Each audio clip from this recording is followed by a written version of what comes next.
అదేంటి ఆదిత్య, కొన్నాళ్ళనే నువ్వు మా కళ్ళెదుటుంటే చూసి ముచ్చటపడాలనుకున్నావు. తప్పదు కదా, ఉద్యోగం అన్నాక ట్రాన్స్ఫర్స్ తప్పవు కదా. అంజలి, నీకు బాధగా లేదా? బాధగానే ఉంది. అమ్మని మిమ్మల్ని అందరినీ వదిలేసి వెళ్తున్నందుకు బాధగానే ఉంది. కానీ వెళ్ళాలి కదా. ఈ విభూది పాలలో కలుపుకోవాలి. భగవంతుని తలుచుకుని ఆ పాలు తాగితే పండంటే బిడ్డ పడతాడు. అలాగే ఈ రక్షరేఖను చేతికి కట్టుకుంటే దుష్టపేటలు ఉండమని చెప్పారు.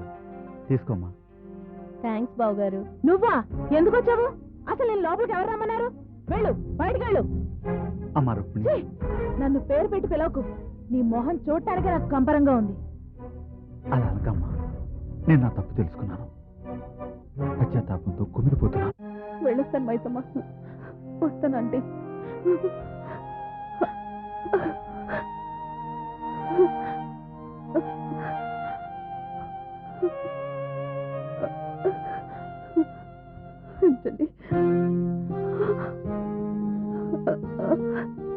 వస్తానమ్మా.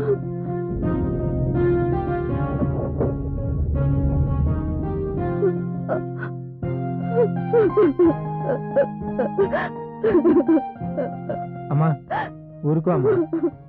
రాజీ, ఏంటిది? బాధపడకు. వాళ్ళు ఏమైనా విదేశాలు వెళ్తున్నారా? దగ్గరలోనే కదా. నీకెప్పుడు చూడాలనిపిస్తే అప్పుడు వెళ్ళి చూసిరా. అన్నీ తెలిసిందానివి నువ్వే ఇట్టా బెంబేలు పడిపోతే ఎట్టాగమ్మా? బాధపడకమ్మా, లోపలికి పద.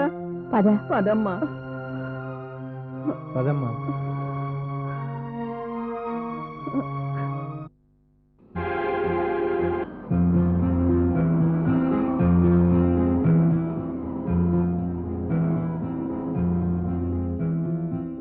చచ్చా, ఇప్పుడే ఆగిపోవాలా? ఏమైంది?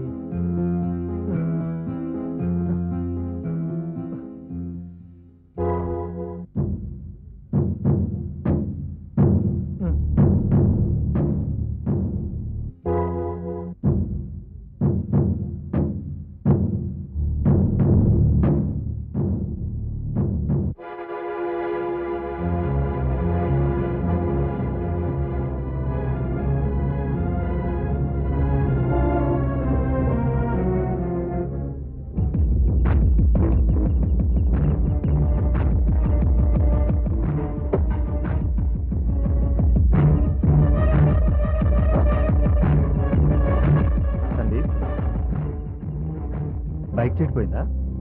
పద, నేను డ్రాప్ చేస్తాను. అక్కర్లేదు సందీప్, ప్లీజ్. దగ్గరలో ఆటో కూడా దొరకదు. పద వెళ్దాం. నీతో వస్తే అలా నమ్మొచ్చినా ఏం చేస్తావో మాకు తెలిసిందే కదా. సందీప్, నువ్వు చాలా ఆవేశంలో ఉన్నావు.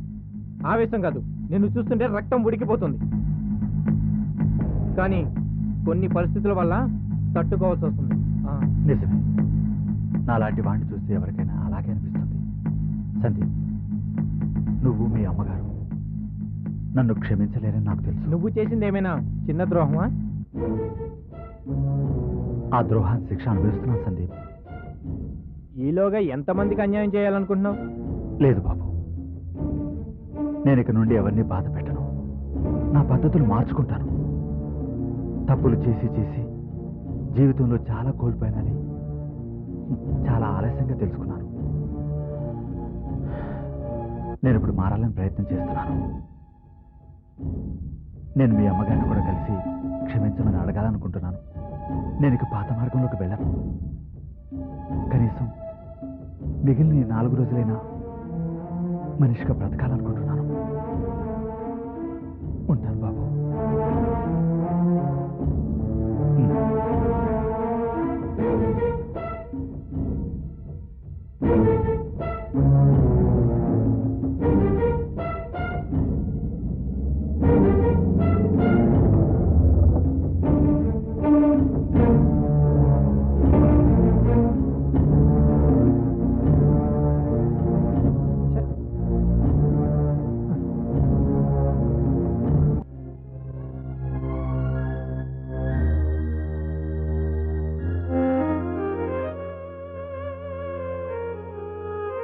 అబ్బా, నేనైతే మీ ఇద్దరి మధ్య పెద్ద గొడవ అయిపోతుందని భయపడ్డాను. ఇప్పటికైనా నమ్ముతావా మా నాన్నగారు మారారని? నేను మీ డాడీ మారారంటే అసలు నమ్మను. అంటే నా నమ్మకంతో నీకు పని లేదా? ఐశ్వర్య, నేను అలా అనడం లేదు. నీ నమ్మకాన్ని నేను గౌరవిస్తాను. అలాగే నా అనుమానాన్ని వదులుకోలేకపోతున్నాను. మా నాన్నగారు భయం వల్ల అలా మారారో లేక మరేదైనా కారణం వల్ల అలా ఉన్నారో నాకు తెలియదు, కానీ నిన్న రాత్రి ఆయన కళ్ళల్లో నీరు కదిలింది. దానితో పాటు నిజాయితీ కనపడింది. ఐశ్వర్య, ఏడ్చే మగాడిని నమ్మడం మంచిది కాదు అంటావు నిజమే, కానీ మనిషి మొహం చూసి, అతని ప్రవర్తన చూసి, అతను మన మీద చూపిస్తున్న ఆపేక్షను గమనించి అతను మంచివాడో చెడ్డవాడో కనిపెట్టవచ్చని ఇదివరకు నువ్వేగా చెప్పింది. పైగా నీతో ఎలా మాట్లాడారో నీ కళ్ళతో చూసిన తర్వాత కూడా ఆయన మారాడనుకోవా? ఐశ్వర్య, అది మిగిలిన వాళ్ళ విషయంలో కానీ ఇలాంటి వాళ్ళ విషయంలో మాత్రం కాదు. నీకు తెలుసు కదా అంజలిని ఎంత గొప్పగా నమ్మించారో. ఆ రోజు నేను మా అమ్మ ముందుగా అంజలిని ఎంత హెచ్చరిస్తున్నా ముందు మా మాట వినలేదు. ఆ తర్వాతే తెలిసింది మీ డాడీ రవి ఎంత నయవంచుకులో. అలాగే ఇది కూడా కావచ్చు కదా? కావచ్చు, కానీ నేను మా డాడీతో మాట్లాడిన తర్వాత నా మనసంతా ఏదోలా అయిపోయింది తెలుసా. త్వరలో తనకు శిక్ష పడుతుందని, ఆ లోగా మేము ఆయన్ని నమ్మకపోయినా పర్వాలేదు, కానీ కనీసం కూతురుగా నా నుండి కొంత ఆప్యాయతని అందించమని ఆయన ప్రాధేయపడుతుంటే నేను తట్టుకోలేకపోయాను. నేను మీ డాడీ విషయంలో ఎలా రియాక్ట్ అవ్వాలో నాకేం అర్థం కావట్లేదు. నిన్ను బట్టి ఆయన నమ్మాలో లేక నాకున్న అనుభవాలను దృష్టిలో ఉంచుకోవాలో నాకేం తెలియట్లేదు. సందీప్, నమ్మకపోవడం నీ ఇష్టం. సరే, మా నాన్నగారి విషయంలో నీ అభిప్రాయం మార్చుకోమని నేను చెప్పను. నీ ఇష్టం నీది. ఐశ్వర్య, నేను నీ నమ్మకాన్ని కాదన్నందుకు బాధగా ఉందా? బాధగా ఉన్నమాట నిజమే, కానీ నువ్వు మా డాడీని నమ్మనందుకు కాదు. మరి చెడ్డవాడు అనిపించుకున్నంత తేలిగ్గా మంచివాడు అనిపించుకోలేకపోతున్నందుకు నాకు చాలా బాధగా ఉంది. ఐశ్వర్య, ఏయ్ ఏంటిది? ఊరుకో. మీ నాన్నగారు మారి మంచివాడైతే సంతోషపడాలన్నది నీ కోరిక. అలాగే నీ కోరిక తీరి నవ్వాలన్నది నా కోరిక. మనందరి కోరికలు తీరుతాయని ఆశిద్దాం. ఊరుకో. Control yourself please.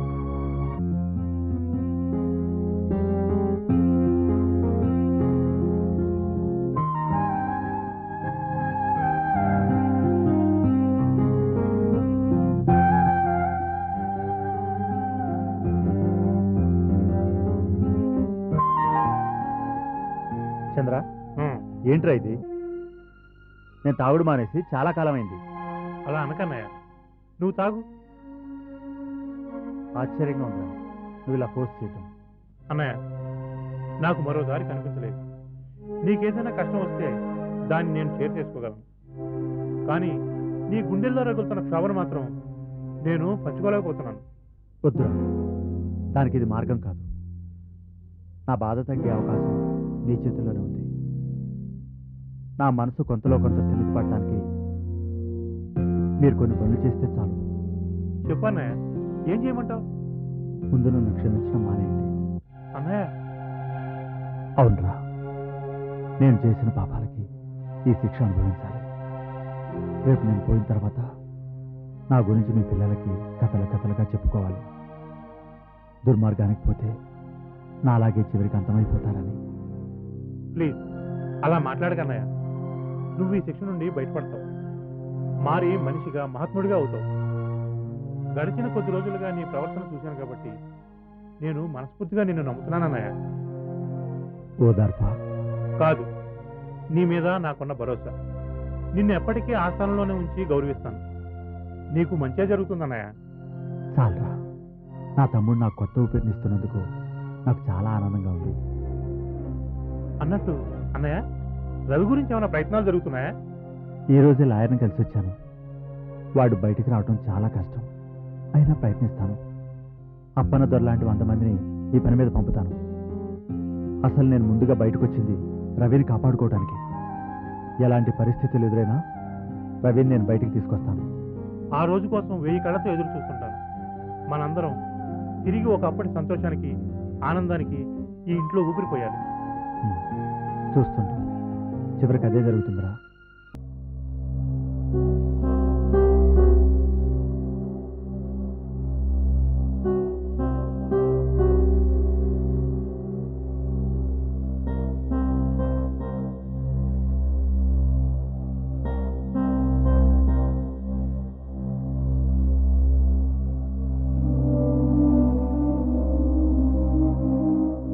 తాత నీకు ఈ పనులు కొంచెం తేలికైన పనులు చేస్తే మంచిది కదా.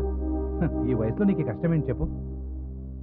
ఏం చేస్తాం బాబు, తప్పు చేశాం, శిక్ష అనుభవిస్తున్నాం. మనకు కేటాయించిన పనులు చేయకపోతే ఎలాగా? ఏంటి తాత నువ్వు అనేది? ఈ వయసులో నీ శరీరం అంత కష్టం భరించగలదా? చూడబోతే చాలా అమాయకుల్లాగా ఉన్నావు. ఇంతకీ నువ్వు ఏం తప్పు చేశావని జైల్లో పెట్టారు వీళ్ళు? పెద్ద తప్పే చేశాను తాత. నేను అమ్మాయిని ప్రేమించాను, పెళ్లి కూడా చేసుకోవాలనుకున్నాను. అందుకే నన్ను ఈ జైల్లో పెట్టారు.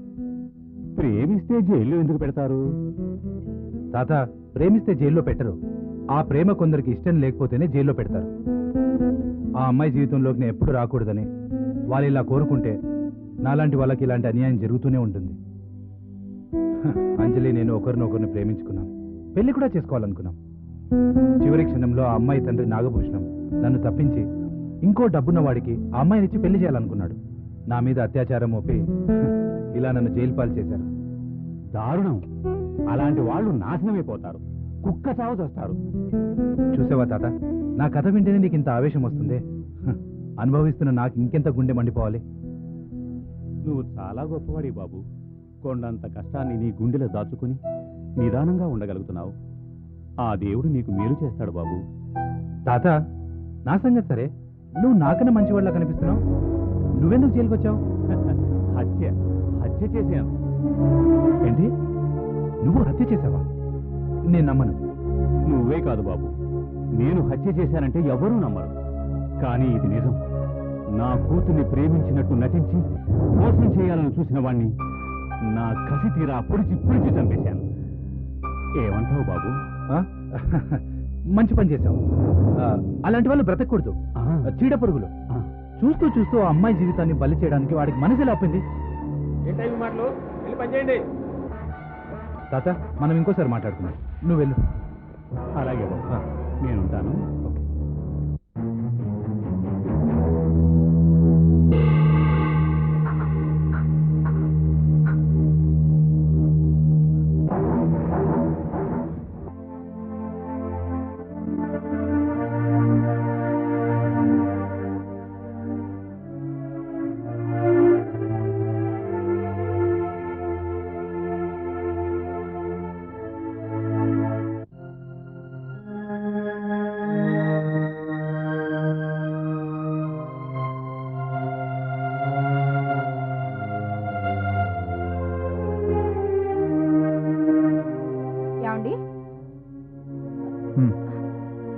ఏంటండి, ఇంకా నిద్రపోలేదా? లేదు, ఏదో ఆలోచిస్తూ ఇలాగే కూర్చుండిపోయాను. అన్నట్టు మీకు ఒకటి చెప్పాలి. ఈ రోజు క్లబ్ లో డిఐజీ గారి భార్య, హెల్త్ మినిస్టర్ గారి భార్య సూర్యకాంతం గారితో ఓ మ్యాటర్ గురించి డిస్కస్ చేశాను. ఓహో ఓహో అంటారేంటండి? ఏంటి అని అడగరే? ఎందుకు అడగటం? మీ క్లబ్కు సంబంధించి ఏదో సోషల్ వర్క్ గురించి మాట్లాడుకుని ఉంటారు. అక్కడే పొరపాటు పడ్డారు. నేను డిస్కస్ చేసింది మన పర్సనల్ మ్యాటర్ గురించి. మన పర్సనల్ మ్యాటర్సా? ఏంటది? అదేనండి, మన ఐశ్వర్య పెళ్లి గురించి. ఆ? అదేనండి, మన ఐశ్వర్య తగిన సంబంధం గురించి మా ఫ్రెండ్స్ తో మాట్లాడాను. వాళ్ళ అబ్బాయిల ఫోటోలు కూడా తీసుకొచ్చాను. ఇదిగో చూడండి. ఐశ్వర్య సందీప్ని ఇష్టపడుతుంది కదా? అది మనకి ఇష్టం లేదు కదండి. అయినా మీ మాటలు విని సైలెంట్గా ఉన్నాను, కానీ నాకు ఆ రాజీతో వీయి వందడం అస్సలు ఇష్టం లేదు. దాన్ని చూస్తుంటేనే కంపరం పుడుతుంది. అలాంటి శత్రువు ఇంటికి మన అమ్మాయిని కొడలుగా పంపిస్తామా చెప్పండి? చిచ్చి. అలా అంటే ఎలా? ఐశ్వర్య ఆశల్ని కూల్చేయడానికి మనకే హక్కు ఉంది? అదేంటండి కొత్తగా మాట్లాడుతున్నారు? ఐశ్వర్యకి మనం కన్నవాళ్ళం, అంతకన్నా పెద్ద హక్కు ఇంకే ఉంటుంది? మరి ఇదే మాట ఐశ్వర్యతో మనం అనగలమా? మీరెలా తయారయ్యారంటండి బాబు? పెళ్లి విషయంలో అది చిన్నపిల్ల, దాన్ని అడిగేదేంటి? అడగకుండా దాన్ని మెడవంచి పెళ్లి చేయటం నాకు ఇష్టం లేదు. సరే మహాన్ బాబా, సరే. రేపే దాన్ని స్వయంగా పిలిచి మీరే అడగండి. అలాగే. ఏమని అడుగుతారు? సందీప్ గురించి నీ అభిప్రాయం ఏంటా అని. అబ్బా, నా నోటితో చెప్పించకండి. అసలు ఐశ్వర్యతో మాట్లాడాల్సింది సందీప్ గారితో పెళ్లి గురించి కాదు. ఇదిగో ఈ ఫోటోలో ఎవరినొకరిని సెలెక్ట్ చేసుకుని వీళ్ళతో తాళి కట్టించుకోమని, లేదంటే ఊరుకోనని బెదిరించండి. ఏంటి, ఏం మాట్లాడరే? నీ దగ్గరే మాట్లాడతాను, ఐశ్వర్య దగ్గరే మాట్లాడతాను. ఏదో ఒకటి మాట్లాడండి.